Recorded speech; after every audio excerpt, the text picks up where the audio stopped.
नमस्कार, प्रणाम, हर हर महादेव। मैं रवि सिंह और आप देख रहे हैं रवि सिंह ऑफिशियल।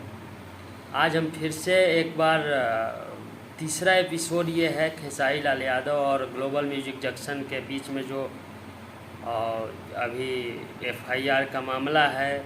क्या मामला है, मैं पूरा जानकारी डिटेल में लेकर के आया हूँ। आज ये लास्ट ही एपिसोड है, मेरा तीसरा एपिसोड है इस मैटर पे। तो वीडियो को पूरा देखिएगा, मैं डिटेल से पूरा समझाने वाला हूँ, पूरा जानकारी के साथ आया हूँ। क्योंकि शुरू से मैं बताने वाला हूँ। तो खेसारी लाल यादव के साथ 2019 में एक एग्रीमेंट हुआ था, जो कि एक साथ खेसारी लाल यादव और पवन सिंह और प्रमोद प्रेमी यादव 3 आदमी के साथ एग्रीमेंट हुआ था ग्लोबल म्यूजिक जंक्शन का। जो कि खेसारी लाल यादव के साथ एग्रीमेंट हुआ था 200 गाना देना था 30 मंथ में उनको, और 30 मंथ में देना था 5 करोड़ रुपये डील हुआ था।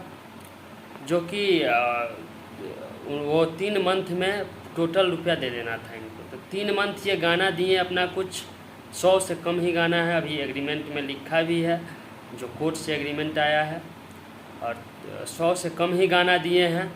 उसके बाद ये अपना 30 मंथ पूरा हो गया, ये सोचे कि मेरा एग्रीमेंट तो ख़त्म हो गया, अब पैसा भी पूरा ले लिए थे। उसके बाद गाना देना नहीं है। इनका जो अगल बगल में इर्द गिर्द रहने वाले चमचा लोग जो हैं, उन लोगों ने तो इतना मतलब इनको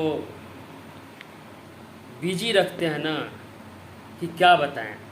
ये लोग एग्रीमेंट जब भी होता है तो उसको पूरा पढ़ा जाता है, पूरा समझा जाता है, उसके बाद एग्रीमेंट पे साइन किया जाता है।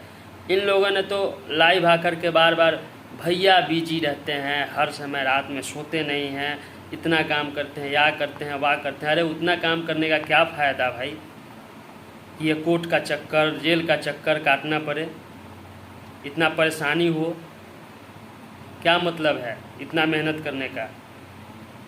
मेहनत ही करे और कुछ फ़ायदा भी ना हो तो क्या ज़रूरत है।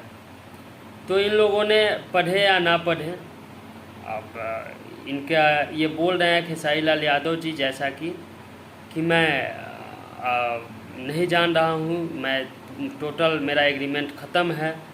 तो भाई कैसे ख़त्म है? एग्रीमेंट को पढ़ा जाता है, हर चीज़ किया जाता है। नहीं पढ़े, उसके बाद में ये गाना देना बंद कर दिए। अपने जितने भी चमचे हैं, उनके जितने भी चैनल हैं, उन सब चैनल से रिलीज़ करने लगे, अपने पर्सनल चैनल से रिलीज़ करने लगे। उसके बाद ये ग्लोबल म्यूजिक जंक्शन वालों ने इनके सारे गाने पे स्ट्राइक मारना शुरू किया। तो फिर बीच में केस हुआ, कोर्ट ने इनको आदेश दिया आपने कहीं से अभी गा सकते हैं जब तक पूरे फैसला आता नहीं है। तो ये गाना शुरू किए, हर जगह से पैसा लेते थे, गाना गाते थे। जब ये कोर्ट का फैसला पूरा आया है, फाइनल डिसीजन आया है, तो कोर्ट ने 25 सितंबर 2025 तक इनको बैन कर दिया है। बस ग्लोबल म्यूजिक जंक्शन से ही गा सकते हैं या उनके परमिशन से ही किसी के साथ गा सकते हैं। तो ये तो लाइव आकर के क्या क्या बोल रहे हैं आप लोग जान ही रहे हैं, सब देख ही रहे हैं। तो ये ग्लोबल म्यूजिक के साथ अब इनका तालमेल बैठता है या नहीं बैठता है, अब तो ये जाने आगे क्या होता है, फिर मैं बताऊंगा। और मैं बता दूं कि जैसा कि पवन सिंह का एग्रीमेंट था वो भी ख़त्म हो गया, वो पूरा गाना भी दे चुके। प्रमोद प्रेमी यादव, उनका भी एग्रीमेंट था, जो कि घर बना रहे हैं उसी पैसा से अभी, और उन्होंने भी सही तरीक़ा से निभाए हैं उसको, और पूरा एग्रीमेंट उनका भी ख़त्म हो गया। एक खेसारी लाल यादव क्यों फंसते हैं? ज़्यादा काम करते हैं इसके कारण ना, काहे उतना काम करेंगे कि फंस जाएंगे लफड़ा में। तो चलिए, अगर ये वीडियो अच्छा लगा हो आप लोग को तो शेयर कीजिएगा और लाइक कीजिए, कमेंट करके ज़रूर बताइएगा कैसा लगा मेरा ये पूरा वीडियो। और वीडियो पे अगर नए आए हों तो चैनल को सब्सक्राइब ज़रूर कीजिएगा। एक सब्सक्राइब का बात है भाई, हम लोग का भी मनोबल बढ़ता है, हौसला बढ़ता है, तो और अच्छा वीडियो लाएंगे। चलिए बस, फिर मिलते हैं अगले वीडियो में, तब तक के लिए जय हिंद।